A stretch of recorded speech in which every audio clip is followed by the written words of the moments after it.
Skills એટલે કે ઉદ્યમિતા કૌશલના topic ઉપર ચર્ચા કરવા કેટલાક એમસીક્યુ સાથે આપ સમક્ષ પ્રસ્તુત થયો છું, જે આવનારી આઈટીઆઈની પરીક્ષાની અંદર આપ સૌને ઉપયોગી રહેશે. 50 માર્ક્સના જે 25 એમસીક્યુ પૂછાય છે એની અંદર તમને ઉપયોગી બનશે. તો પ્રશ્ન નંબર 1 જોઈએ. N important aspect of being a successful entrepreneur is. તો એક સફળ ઉદ્યમી બનવા માટે સૌથી મહત્ત્વનો શું પહેલું હોય છે? તો તમારે પોઝિટિવ એટલે કે પોઝિટિવ એટીટ્યૂડ જોઈએ અને હેવિંગ એન એન્ટરપ્રિન્યોર માઇન્ડસેટ, તમારું ઉદ્યમી માનસિકતા રાખવી પડે. તમારે સતત વેપાર વૃત્તિ ધંધો કરવાની માનસિકતા હોય તો જ તમે આ સક્સેસફુલ એન્ટરપ્રિન્યોર બની શકો. માત્ર પૈસા કમાવા માટે, માત્ર સમાજની સેવા માટે કે जितना संभव हो उतने બજારમાં વિસ્તાર કરવાની મદદથી તમે આ વસ્તુ કરી શકતા નથી. એના પછીનો પ્રશ્ન જોઈએ. A knowing what you are good at and what you need to improve on is the quality of. यह जानना कि आप किस में अच्छे हैं और किस में सुधार करने की आवश्यकता है, खाली जगह की गुणवत्ता है.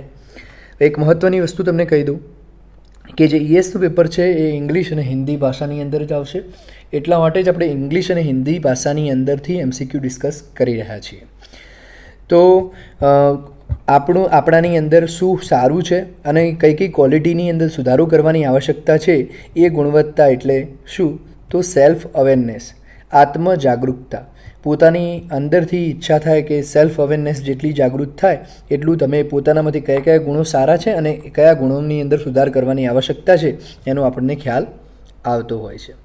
Taking a decision on your oven after carefully thinking about them is the quality of. પોતે જાતે નિર્ણય લેવો અને એની બાબતમાં ધ્યાનથી વિચારીને એ કયો ગુણ છે? તો એ છે ઇન્ડિપેન્ડન્ટ ડિસિઝન મેકિંગ. આત્મવિશ્વાસ કે સેલ્ફ અવેરનેસથી આ નિર્ણય ન લઈ શકીએ કે ગ્રીટની મદદથી, પણ જે આપણે ઇન્ડિપેન્ડન્ટલી વિચારીએ, ઘણું બધી વખત વિચારીને જે નક્કી કરીએ, એ ક્વોલિટીને આપણે ઇન્ડિપેન્ડન્ટ ડિસિઝન મેકિંગ તરીકે ઓળખતા હોઈએ છીએ. What is a prototype? Prototype ક્યા હૈ? તો મિત્રો, પ્રોટોટાઇપ એ વ્યાપારિક વિચાર છે. વ્યાપાર યોજનામાં ઉત્પાદન ઊભું કરવાનું, સર્વિસની અંદર અથવા પ્રોડક્ટની અંદર વેચવાનું સર્વિસ કે પ્રોડક્ટને, કે the first version of a product or service. જ્યારે તમે કોઈ પણ મોડલની એક શરૂઆત કરો કે આ મોડલ માર્કેટની અંદર મૂકશો, તો એ માર્કેટની અંદર જે ફર્સ્ટ મોડલ હોય એટલે કે ફર્સ્ટ વર્ઝન હોય એને આપણે પ્રોટોટાઇપ મોડલ તરીકે ઓળખતા હોઈએ છીએ. એના પછીનો પ્રશ્ન જોઈએ. One important rule to network effectively is. શરૂઆતથી જે નેટવર્કને ઇફેક્ટિવલી કામ કરવા માટે કયો નિયમ અગત્યનો છે? તો talk to the same people, એકના એક લોકો જોડે વાત કરવાનું. Keep in touch with your contacts. Network વધારવા માટે જે તમારા કોન્ટેક્ટમાં ઓલરેડી લોકો હોય એમને કોન્ટેક્ટમાં રાખવા.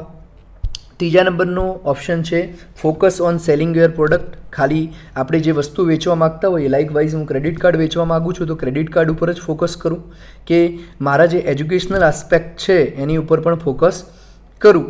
આઈડેન્ટિફાય યોર કમ્પિટિટર, કે હું મારા કમ્પિટિટરને ધ્યાનમાં લઉં કે એ લોકો શું કરી રહ્યા છે. તો મારા જે પણ કોન્ટેક્ટ્સ છે એને એ કોન્ટેક્ટ્સની સતત સીધા કોન્ટેક્ટમાં રહીશ તો મારું નેટવર્ક જે છે એ વધુને વધુ સ્ટ્રોંગ બિલ્ડઅપ થતું જશે. તો ઓટોમેટિકલી કોમ્પિટિટરને પણ આઈડેન્ટિફાઈ થઈ જશે અને મારા ફોકસ સેલિંગના પ્રોડક્ટનું પણ ફોકસ જળવાઈ રહેશે. એના પછીનો પ્રશ્ન જોઈએ. નેટવર્કિંગ ખાલી જગ્યા છે. તો નેટવર્કિંગ એ મેકિંગ ન્યૂ એનિમીઝ. નેટવર્કિંગથી નવા દુશ્મન બને છે. તમારું કોમ્પિટિટર ઓળખી શકાય છે. Making a connection with other business and customer. અન્ય વ્યવસાયો સાથે અને ગ્રાહકો સાથે તમારો ગ્રાહકો સાથે સંબંધ બને છે.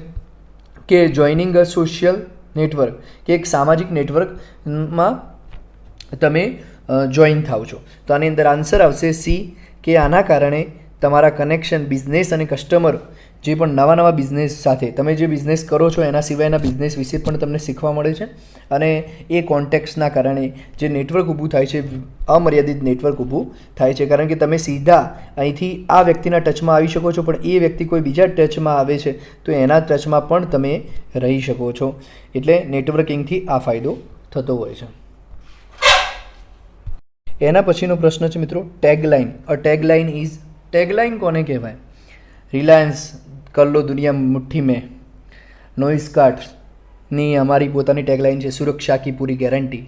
આ રીતની ટેગલાઇનનો મતલબ શું હોય છે? એ કોઈક મજાક છે? ડિસ્ક્રિપ્શન ઓફ યોર બિઝનેસ, બિઝનેસનું એટલે કે વ્યવસાયનું ટૂંકું વિવરણ છે. અ મેમે making fun of your business, એક મીમ બનાવીએ આપણે, પેલા કોમેડી મીમ્સ આવે છે, અમૂલ જનરલી દરરોજ એ મીમ્સ ઉપર માર્કેટિંગ કરતું હોય છે. A plastic tag you attach to the your product, તમે એક પ્લાસ્ટિકની ટેગ લગાવી દો પ્રોડક્ટ ઉપર, તો એવું નથી મિત્રો.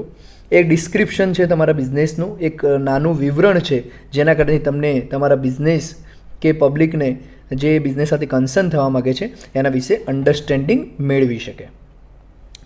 એના પછીનો પ્રશ્ન જોઈએ મિત્રો, if you want to give people relevant information about you and your business in N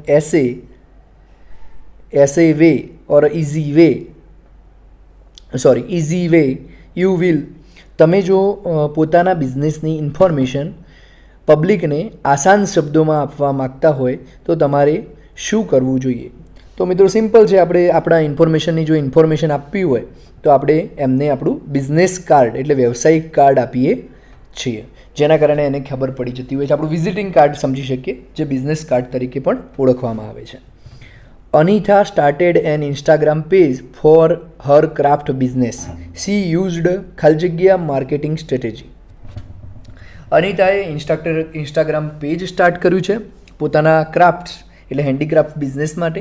તો તેને કઈ સ્ટ્રેટેજી યુઝ કરી છે? તો મિત્રો એને ઓનલાઈન માર્કેટિંગની સ્ટ્રેટેજી તરીકે આપણે ઓળખતા હોઈએ છીએ. નેક્સ્ટ, હ્યુમન રિસોર્સ આર એટલે HR ડિપાર્ટમેન્ટ હોય દરેક કંપનીની અંદર, તો એ માનવ સંસાધન શું છે? તો your staff, employee and other helpers, જે તમારા કર્મચારીઓ હોય, ઓફિસર્સ હોય અને એમના સહાયકો હોય, એ બધાને આપણે હ્યુમન રિસોર્સ કહીએ છીએ. કારણ કે તમે જુઓ કે એનર્જીના રિસોર્સ કે સ્ત્રોતો કયા હોય? તો સૂર્ય છે, ખનીજ કેટલાક મળતા હોય, પેટ્રોલ છે, આ બધા જે આપણે જોઈએ છીએ તો એ એનર્જીના રિસોર્સ છે. એવી રીતે હ્યુમન રિસોર્સ કોને કહેવાય? તો જેનો આપણે ઉપયોગ કરી શકીએ આપણી કંપનીની અંદર, તો એને હ્યુમન રિસોર્સ તરીકે ઓળખવામાં આવતો હોય છે. Which of the following is not a resource? નીચેનામાંથી કયો રિસોર્સ નથી? તો રો મટીરિયલ, મેં તમને વાત કરી ને, રો મટીરિયલ પણ એક ખનીજનો રિસોર્સ છે. કસ્ટમર ડેટાબેઝ, ગ્રાહકોનો તમને ડેટાબેઝ મળી જાય તો આજના જમાનામાં તો એવું કહેવાય છે કે જેની પાસે ડેટા હોય એ સર્વાધિક સંપત્તિ અર્જ કરી શકે. કારણ કે કસ્ટમરના ડેટાથી દરેક વસ્તુની ઇન્ફોર્મેશન તમે એને શેર કરી શકો. તમે આટલી બધી કંપનીઓ, ફેસબુક છે, ઇન્સ્ટાગ્રામ છે, એ બધી ડેટા ઉપર જ ચાલે છે.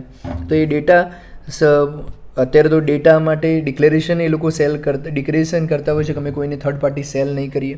છતાં પણ ડેટા એક મોટું વિજ્ઞાન છે જેની અંદરથી મને તમામ લોકોનો ડેટા મળી જાય તો, અથવા મને કોઈ ઇન્સ્યોરન્સ ડેટાબેઝ મળી જાય કે મને દરેકની ગાડીની એક્સપાયરી ડેટ ખબર પડે કે ક્યારે ઇન્સ્યોરન્સ એક્સપાયર થવાનો છે, તો ઘણો બધો લાભ થઈ શકતો હોય છે કંપની. એટલે ગ્રાહક ડેટાબેઝ. અને પ્રોફિટ અર્ન્ડ એ પણ એક રિસોર્સ છે, કારણ કે એ તમે જેટલો પ્રોફિટ અર્ન કરશો, અર્જિત લાભ અર્ન કરશો, એ તમે બીજી જગ્યાએ વાપરી શકશો. તો આપકા બિસ્તર એટલે કે જે આપનો બેડ હોય એ આપણો રિસોર્સ કહી શકાય નહીં. એના પછીનો પ્રશ્ન જોઈએ, when you have confidence in your oven abilities and trust in your self you have, તમારી પાસે પોતાનો આત્મવિશ્વાસ હોય, પોતાની ગુણવત્તા, પોતાની ક્ષમતા હોય અને પોતાના ઉપર વિશ્વાસ હોય, તો આને શું કહી શકાય? ઓપન માઇન્ડનેસ કહેવાય, પ્રોએક્ટિવનેસ કહેવાય, બિલીફ ઇન યોર સેલ્ફ કહેવાય કે ઓપ્ટિમાઇઝ કહેવાય? તો આને આપણે શું કહીશું? બિલીવ ઇન યોર સેલ્ફ, अपने આપમાં વિશ્વાસ, જેને આપણે કહેતા હોઈએ છીએ. You are a life long learner if you, તમે આજીવન શીખવાવાળા વ્યક્તિ ક્યારે બની શકો? જ્યારે તમે પીએચડીની ડિગ્રી પ્રાપ્ત કરો, લોટ ઓફ મની કમાવો, લોંગ ટાઈમ સુધી જીવો, કે keep growing and adding to your knowledge. સતત કંઈક નવું નવું જાણતા રહો અને શીખતા રહો અને પોતાના જ્ઞાનની અંદર ઉમેરો કરતા રહો, તો એને લાઈફ લોંગ લર્નર કહેવાય. પીએચડી એક મર્યાદા છે, લોટ ઓફ મની કમાવવું એક મર્યાદા છે, જીવવું એક મર્યાદા છે, પણ સતત શીખવું અને પોતાના નોલેજની અંદર એડ કરતું રહેવું, એને આપણે લાઈફ લોંગ લર્નર તરીકે ઓળખી શકીએ. One of the benefits of being a life long learner is, ખાલી જગ્યા છે તો જે જીવનમાં સતત શીખતા રહે છે લાઈફ લોંગ, એનાથી શું ફાયદો થતો હોય છે? Becoming a better decision maker, એક સારું નિર્ણય હંમેશા લઈ શકે છે, કારણ કે સતત શીખતા હોય તો ઘણી બધી બાબતો વિશે જાગૃતતા હોય, જાણતા હોય. બીકમ અ ફેમસ થઈ જાય છે. Making a lots of friend બની શકે. સ્ટેઇંગ અ ફિઝિકલી ફિટ, જો જાણકારીથી શારીરિક ફિટ નથી રહેવાતું, એના માટે શારીરિક એક્સરસાઇઝ કરવી પડે. બહુ સારા દોસ્તારો બનાવવા માટે આપણે સતત નેટવર્કિંગનો ઉપયોગ કરતા રહેવું પડે, સતત એમના ટચમાં રહેવું પડે. ફેમસ રહેવા માટે આજના જમાનામાં સોશિયલ મીડિયા ઉપર સતત એક્ટિવ રહેવું પડે. તો આના અર્થમાં આપણે લાઈફ લોંગ લર્નર આ બધું જ કરી શકે. લાઈફ લોંગ લર્નર કારણ કે જાણકારી મેળવે તો એ ઉપયોગમાં પણ પોતે પણ લઈ શકે. પરંતુ જે આનો ઓબ્જેક્ટિવ જવાબ છે એ છે becoming a better decision maker, એક સારું ડિસિઝન એ બનાવી શકે. A written description of duties and responsibility to be carried out in job is called. તો નોકરીની અંદર એક ડ્યુટીઝ અને રિસ્પોન્સિબિલિટીનું ડિસ્ક્રિપ્શન જેની અંદર લિખિત સ્વરૂપમાં લખેલું હોય એને આપણે શું કહીએ છીએ? તો જોબ એપ્લિકેશન. જોબ એપ્લિકેશન એટલે જે આપણે ઓજસ દ્વારા આવેદન કરીએ છીએ અથવા કોઈ પણ ગવર્મેન્ટની વેબસાઇટની અંદર આપણે આવેદન જે પ્રક્રિયા છે એને એપ્લિકેશન કહેવાય. સીવી અને બાયોડેટા તો બંને એકબીજાના અર્થ જ કહી શકીએ આપણે. અને નોકરીનું વિવરણ એ તો આપણે જે જાહેરાત બહાર પડતી હોય એને નોકરીનું વિવરણ કહેવાય. પણ નોકરીના આવેદનમાં આપણે દર્શાવવાનું હોય કે મને ગુજરાતી આવડે છે, હિન્દી આવડે છે, અંગ્રેજી આવડે છે, આ નથી આવડતું, આટલા પર્સન્ટેજ છે, મારી એલિજિબિલિટી આ છે, તો એ દર્શાવવા માટે નોકરીનું આવેદન કરતા હોઈએ છીએ. કરિક્યુલમ વિટે એટલે કે સીવી ઇઝ ઓલ્સો નોન એઝ, તો સીવીને આપણે રિઝ્યુમ કહી શકીએ. લીવ એપ્લિકેશન ના કહેવાય, નોકરીનું આવેદન ના કહેવાય, કે કેરિયર ઓપોર્ચ્યુનિટી પણ ન કહી શકાય. અ રિઝ્યુમ શુડ બી, રિઝ્યુમ કેવું હોવું જોઈએ? તો સરસ, એટ્રેક્ટિવ, લાંબુ, તો એવું ના હોવું જોઈએ. હંમેશા રિઝ્યુમ જે તમે બનાવો એ શોર્ટ, જેટલું બને એટલું નાનું, અને પોતાના વિશે સંક્ષિપ્તમાં જેટલું તમે કહી શકો. પણ ગુજરાતીમાં આપણે ભણતા હતા કે સંક્ષિપ્તમાં મોટા ફકરાનું સંક્ષિપ્તમાં રૂપાંતરણ કરો, તો એ અર્થમાં સંક્ષિપ્ત અને પ્રિસાઇઝ જે પણ લખો છો એ સટીક લખો છો, એની અંદર કોઈ પણ ભૂલ અને ખામી વગરનું તમારે રિઝ્યુમમાં લખવું જોઈએ. A person who is associated with the starting of a business is cold, એક વ્યક્તિ જે વ્યવસાયની શરૂઆતથી જોડાયેલો છે એને શું કહેવાય? તો એને આપણે ઉદ્યમી કહી શકીએ, સાહસિક વેપારી કહી શકીએ, એન્ટરપ્રિન્યોર કહી શકીએ. કારણ કે વેપારી જે છે ને એ સાહસની શરૂઆત નથી કરતો, એ ટ્રેડની શરૂઆત કરે છે. બિઝનેસમેન પોતાના મનીનું ઇન્વેસ્ટમેન્ટ કરે છે, જ્યારે એન્ટરપ્રિન્યોર એક નવી શરૂઆત કરતો હોય છે, એક નવા વિચાર સાથે આગળ વધતો હોય છે. એટલે એન્ટરપ્રિન્યોર આની અંદર starting of a new business is called entrepreneur. Entrepreneur is also termed as, એન્ટરપ્રિન્યોરને શું કહી શકાય? તો એન્ટરપ્રિન્યોરને આપણે સેલ્ફ એમ્પ્લોયમેન્ટ જનરેટર પણ કહી શકીએ. કારણ કે એન્ટરપ્રિન્યોર જ આ દેશની અંદર જે મોટા મોટા એન્ટરપ્રિન્યોર બન્યા અને એના કારણે દેશ આ પ્રગતિના પંથે ચાલી રહ્યો છે. તો સેલ્ફ એમ્પ્લોયમેન્ટ પોતાનું જનરેટ કરે છે અને પોતાના નીચે કામ કરતા કારીગરો અને વેપારી ઓફિસરો માટે પણ જનરેટ કરતો હોય છે. નીચેનામાંથી કયો એન્ટરપ્રિન્યોરનો માઇન્ડસેટ નથી? તો taking not a risk, self belief, independent decision making અને સેલ્ફ અવેરનેસ. તો ટેકિંગ રિસ્ક એ ટેકિંગ નોટ રિસ્ક એવું તો શક્ય જ નહીં, કે એન્ટરપ્રિન્યોર બનવું હોય તો રિસ્ક તો લેવું જ પડે. એટલે જોખમ નહીં લેના એ તો ચાલે જ નહીં. એન્ટરપ્રિન્યોરનો મહત્ત્વનો ગુણ જ એ છે કે એ જોખમથી શરૂઆત કરે છે. જ્યારે એની ઉપર બધા હસતા હોય, વિચારતા હોય કે આ સક્સેસ જશે કે નહીં જાય, ત્યારે એ ડિસિઝન મેકિંગથી, એના પોતાના સેલ્ફ બિલીફથી, પોતાની સેલ્ફ અવેરનેસથી અને લાઈફ લોંગ લર્નરથી એ બધી જ ગુણોને એકઠા કરીને એ જ્યારે જોખમ લેવાનું શરૂઆત કરે છે અને એક મોટો એન્ટરપ્રિન્યોર બનતો હોય છે. અને એન્ટરપ્રિન્યોર હંમેશા સતત એમનું લર્નિંગ ચાલુ રહેતું હોય છે. Believing that you have the capabilities two achieve your dream is called. પોતાનામાં જે કેપેબિલિટી હોય પોતાના સપના પૂરા કરવાની, એને શું કહેવાય? તો પોતાના સપના પૂરા કરવા માટે પોતાની અંદર સેલ્ફ બિલીફ હોવો જોઈએ, એટલે સેલ્ફ આત્મવિશ્વાસ હોવો જોઈએ, પોતાના ઉપર વિશ્વાસ હોવો જોઈએ. Working hard to achieve your goals and not giving up when you face failure is called. જ્યારે તમે સતત હાર્ડ મહેનત કરતા હોય પોતાના ગોલને પ્રાપ્ત કરવા માટે, અને કોઈ પણ કારણસર સતત ફેલ થવાના કારણે પણ તમે એ વસ્તુને ત્યજતા નથી, તો એને શું કહેવાય? તો એને ગ્રીટ કહેવાય. કે પોતાના લક્ષ્યને પ્રાપ્ત કરવા માટે કડી મહેનત કરે છે વ્યક્તિ, અને મહેનત કરવા છતાં સતત અસફળતા પ્રાપ્ત કર્યા છતાં પણ એ પોતાની ગ્રીટ જે છે એ જાળવી રાખે છે. Which website has an idea bank where you can find a list of multiple problems faced by the country now. તો મિત્રો, આ આઈડિયા બેંક તરીકે અત્યારે સ્ટાર્ટઅપ ઇન્ડિયા કરીને એક વેબસાઇટ છે, જેની અંદર આ બધા મલ્ટિપલ આઈડિયા અને એન્ટરપ્રિન્યોરોની સૂચિ કે કયા કયા આઈડિયા ઉપર કામ થઈ શકે એ બધું અહીંયાથી જાણવા મળતું હોય છે. Which one is a key skill to be used for a market survey. જ્યારે માર્કેટ સર્વેની જરૂરિયાત પડે, કારણ કે એન્ટરપ્રિન્યોર નવું માર્કેટમાં કોઈ પ્રોડક્ટ લોન્ચ કરવાનો છે, તો એ ધારો કે અમેરિકાની અંદર કોફીનું વલણ છે, પણ ધારો કે એને ચા વેચવી છે, તો એને પહેલાં માર્કેટ સર્વે કરવું પડશે કે ચા કેવી રીતે વેચાય અને ચા કોણ પીશે, કઈ કઈ ક્વોલિટી આવે, ફ્રીમાં ટેસ્ટ કરાવવું પડે. આ બધી જે માર્કેટ સર્વિંગની પદ્ધતિ છે, એમાં સૌથી પ્રમુખ સ્કિલ કઈ છે? તો મિત્રો, કમ્યુનિકેશન. તમે સારું કમ્યુનિકેશન, તમારી ચાનો ટેસ્ટ કરાવવા માટે અથવા ચાનો ટેસ્ટ પણ પૈસા આપીને કોઈ કરે, તો એના માટે તમારી જો કમ્યુનિકેશન સ્કિલ જો બેટર હોય તો જ એ વસ્તુ થઈ શકે, બાકી કરવી અશક્ય છે. જેટલી તમારી કમ્યુનિકેશન સ્કિલ સ્ટ્રોંગ, તમે કોઈ પણ પ્રોડક્ટ, એવું નથી કહેવાતું કે ટાલિયાના દેશમાં પણ જે કોસ્કો વેચીને આવે એ કેવી રીતે વેચતો હશે, તો એ માત્ર આપણી જોડે મોટી સ્કિલ કઈ હોવી જોઈએ? કમ્યુનિકેશનની. અને કમ્યુનિકેશનની શરૂઆત કોઈ પણ રીતે વર્બલ કમ્યુનિકેશન બી હોઈ શકે, નોન વર્બલ કમ્યુનિકેશન પણ હોઈ શકે. એ આપણે કમ્યુનિકેશનની PDF જોઈશું ત્યારે વધારે ડિટેલમાં ચર્ચા કરીશું. સર્વે કરતી વખતે કયા 3 ઇમ્પોર્ટન્ટ એલિમેન્ટ આપણે ધ્યાનમાં રાખવા જોઈએ?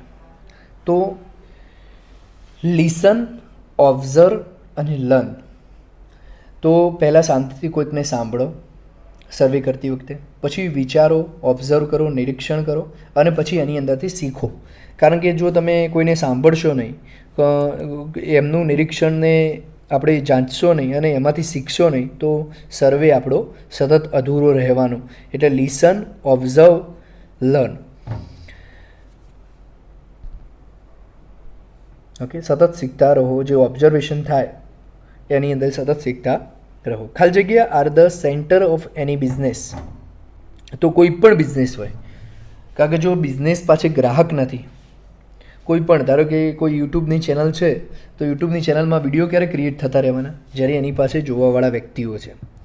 એટલે એન્ડ યુઝર ઉપર દરેક વસ્તુ સંકળાયેલી છે. જ્યાર સુધી કોઈની પાસે એન્ડ યુઝર નથી, એટલે કે કસ્ટમર નથી, તો બધી જ સિસ્ટમ ફેલ છે.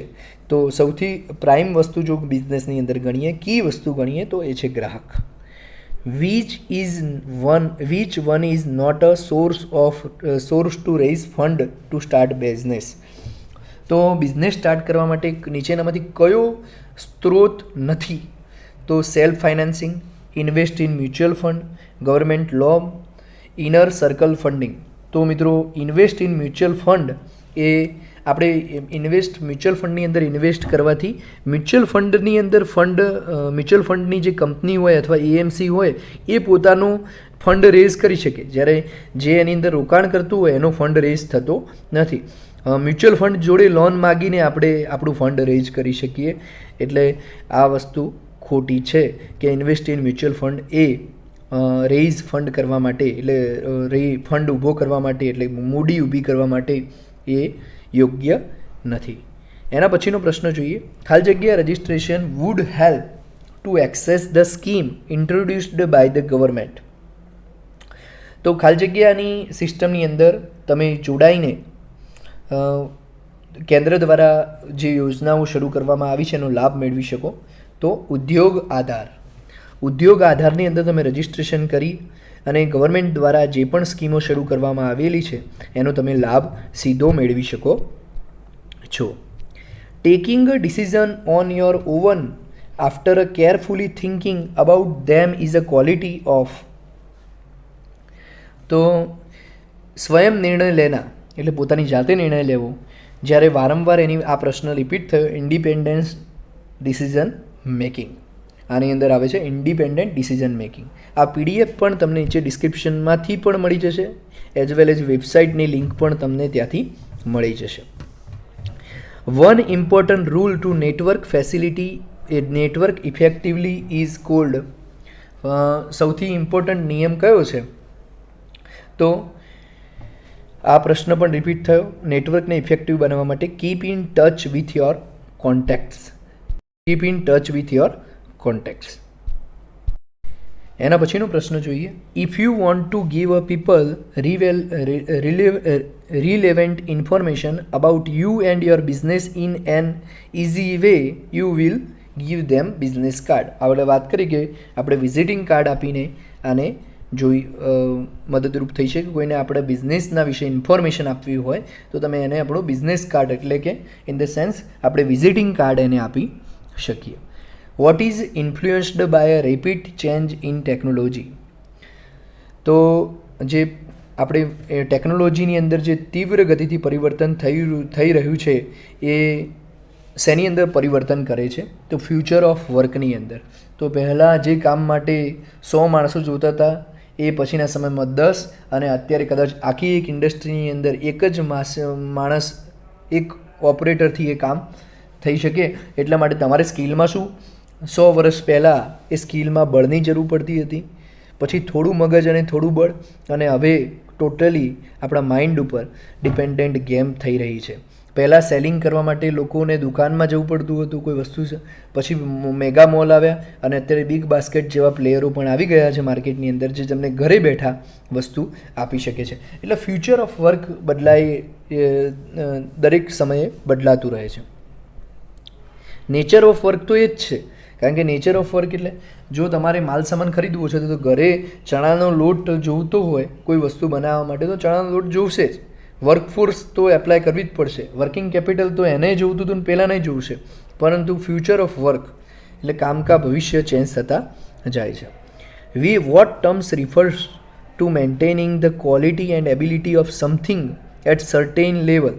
એક નિશ્ચિત સ્તર ઉપર ચીજની ગુણવત્તા અને ક્ષમતા બનાવી રાખવા માટે કયા શબ્દનો ઉલ્લેખ કરેલો છે? તો ક્વોલિટી કંટ્રોલ દરેક કંપનીની અંદર હોય. મેઝરિંગ ઇન્સ્ટ્રુમેન્ટ, માપન પણ કરવામાં આવતું હોય. ક્લાઇમેટ, જળવાયુનું નિયંત્રણ પણ અમુક હદ સુધી દરેક જગ્યાએ કરવામાં આવતું હોય. ભારત જેવા વિકાસશીલ દેશોની અંદર પણ ક્લાઇમેટ પરિવર્તન માટે ઘણી બધી એક્શનો લેવરાતી હોય છે.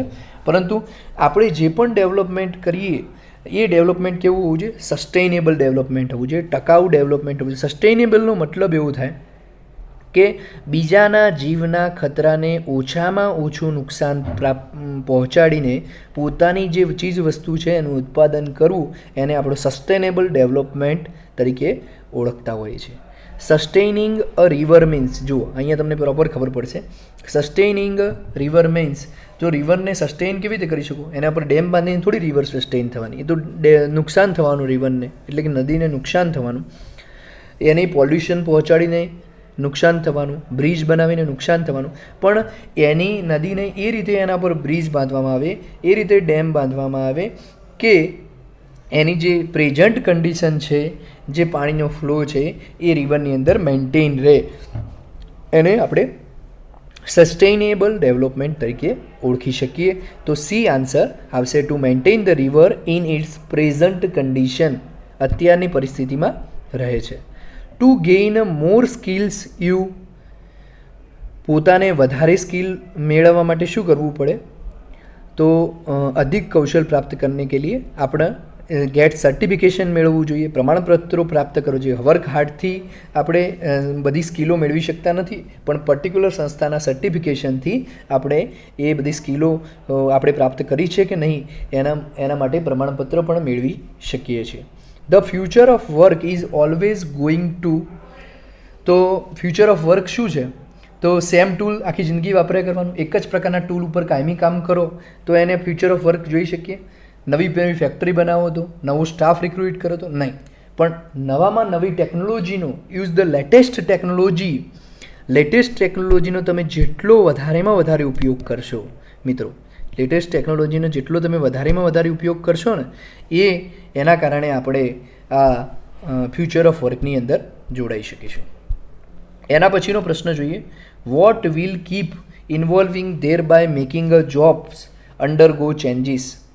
तो मित्रों क्या विकसित होता रहेगा जिसमें नौकरियों में बदलाव आएगा? तो टेक्नोलॉजी में જેટલો બદલાવ આવશે મિત્રો, ફ્યુચર ઓફ વર્કની અંદર જેટલો બદલાવ આવશે એના કારણે આપણી જે જોબ્સ જે છે, પહેલાં કુરિયર બોય કે ડિલિવરી મેનનું એટલું બધું કાર્ય ઓછું હતું અને એવી જોબ્સ પણ ઓછી હતી, સીમિત હતી, જ્યારે અત્યારે કુરિયર બોય અને ડિલિવરી મેનની જોબનો પુષ્કળ ક્રેઝ છે. આજે ઝોમેટો જુઓ કે પછી એમેઝોન જુઓ, ફ્લિપકાર્ટ જુઓ, તો એ બધાની અંદર ઘણા બધા પ્રમાણની અંદર કુરિયર બોયની જરૂરિયાત ઊભી થઈ છે. તો એક આખો ટેકનોલોજી ચેન્જીસની અંદર આખો એક જોબ રોલની અંદર ચેન્જીસ આવતો હોય છે. What is required for your career growth and sustainability. તો શું આવશ્યકતા છે મિત્રો પોતાના કેરિયરને ઊંચાઈ ઉપર લઈ જવા માટે અને એને ટકાઉ સ્થિરતા પ્રાપ્ત કરવા માટે? તો ગુડ બિહેવિયર, અચ્છો વ્યવહાર તો જોઈએ જ, અને એને જારી પણ રાખવું પડે, ઓપોર્ચ્યુનિટીનો સ્વીકાર પણ કરવો પડે, પણ હંમેશા નવું શીખતા રહેવું પડે, કારણ કે નવું શીખતા રહેશો તો જ તમે નવી સ્કિલ સાથે સેટ થઈ શકશો, નવી સિસ્ટમ સાથે સેટ થઈ શકશો, ફ્યુચર ઓફ વર્ક સાથે સેટ થઈ શકશો, કારણ કે ડે ટુ ડે લાઈફની અંદર ઘણો બધો મોટો ચેન્જીસ થઈ રહ્યો છે. What has drastically changed the world of work. તો કોને બદલી દીધું છે? તો મિત્રો અગેન ટેકનોલોજીએ જ પણ આ બધું ચેન્જ કર્યું છે. જે પણ ટેકનોલોજી ન આવી હોત તો આપણે પણ આ માધ્યમ દ્વારા જોડાઈ શક્યા ન હોત. આજથી 20 વર્ષ પહેલાં આ માધ્યમ જોવું કોઈના માટે શક્ય નહોતું, જ્યારે અત્યારે આ માધ્યમ એટલે કે યુટ્યુબ કે કોમ્પ્યુટરના માધ્યમ દ્વારા એકબીજાને મળી શકીએ છીએ અને આ વસ્તુઓ સાથે સાથે ભાષા અને સાથે સાથે સર્વિસનું પણ આદાન પ્રદાન કરી શકીએ છીએ. Which is not a money transaction.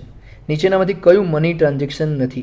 Agreement, card payment, net banking, Paytm ને ગૂગલ પે. આપણે બધા જાણીએ છીએ નેટ બેન્કિંગથી પણ પૈસા સેન્ડ કરી શકીએ, પેટીએમ ગૂગલ પેથી પણ પૈસા સેન્ડ કરી શકીએ અને કાર્ડ પેમેન્ટથી પણ પૈસા સેન્ડ કરી શકીએ. ખાલી એગ્રીમેન્ટ તો એક વ્યક્તિનું બીજા વ્યક્તિ સાથે, એક વ્યક્તિનું એક કંપની સાથે, બે કંપનીઓનું એકબીજા સાથે, આ રીતે જે એગ્રીમેન્ટ થતા હોય છે. As a technology advance the way we work shall, as a technology advances the way we work shall, जैसे जैसे तकनीक आगे बढ़ेगी हमारे काम करने का तरीका पण चेंज थशे.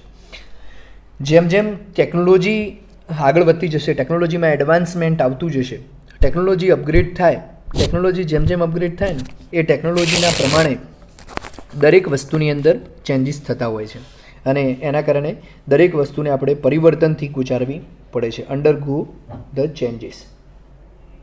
એના પછીનો પ્રશ્ન જોઈએ આપણે, maintaining the quality of something at a certain level is called. તો કોઈ પણ વસ્તુને એક જ લેવલે જાળવી રાખવી સતત, તો એને પણ આપણે શું કહીએ છીએ? સ્થિરતા, ટકાઉ અને સસ્ટેનેબિલિટી કહેતા હોઈએ છીએ. તો સસ્ટેનેબિલિટી મેન્ટેન રાખવું, એક વસ્તુ બનાવી રાખવી અને સસ્ટેનેબિલિટી રાખવી, એ બંને વચ્ચે થોડો અંતર છે. તો દરેકે દરેક વસ્તુ જો એક સેમ ક્વોલિટી વર્ષો સુધી આપવી હોય તો એને આપણે શું કહેવાય? અને ક્વોલિટીની સ્થિરતાને આપણે સસ્ટેનેબિલિટી તરીકે ઓળખતા હોઈએ. તો મિત્રો અહીંયા આપણી આ જે PDF છે એ PDF તમને અહીંથી મળી જશે. PDF તમે ડાઉનલોડ કરી શકશો. નીચે ડિસ્ક્રિપ્શનમાં હું અને PDFની લિંક પણ મૂકી દઈશ. સાથે સાથે આપણી વેબસાઇટની લિંક અને એપ્લિકેશનની લિંક પણ મૂકી દઈશ. બીજી અગત્યની વાત એ કરવાની હતી કે અમે પણ પ્રોટોટાઇપ સ્ટાર્ટ કર્યો છે નોઇઝકાર્ટ પાર્ટનર્સનો. તમારે ગૂગલમાં લખવાનું છે નોઇઝકાર્ટ પાર્ટનર્સ. તમને અમારી એપ્લિકેશન પણ મળી જશે. આનો લોગો, આની ટેગલાઇન છે લેટ્સ ગ્રો ટુગેધર. ચલો સાથે આગળ વધીએ. Let's grow together. આની અંદર પાર્ટનરશિપ તરીકે રજિસ્ટ્રેશન કરવા ઉપર તમને 50 રૂપિયા મળશે.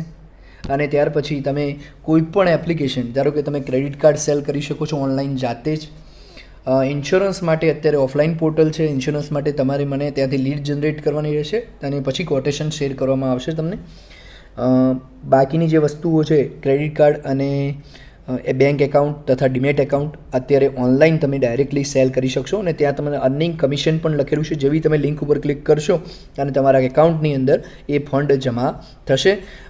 મંથલી પે આઉટ રહેશે. તમે જે પણ કામ કરશો એના, આજે તમે કામ કરો છો તો એનું 1 તારીખે તમને પેમેન્ટ આપવામાં આવશે. તો આ પાર્ટનર્સવાળી વેબસાઇટ સાથે તમે કોઈ પણ બિઝનેસ ધંધો કરતા હોય અથવા કંઈ પણ કાર્ય કરતા હોય તેની સાથે તમે આ કામની અંદર જોડાઈ શકો છો. તો અહીંયા સુધી રાખીએ છીએ મિત્રો. જય હિન્દ.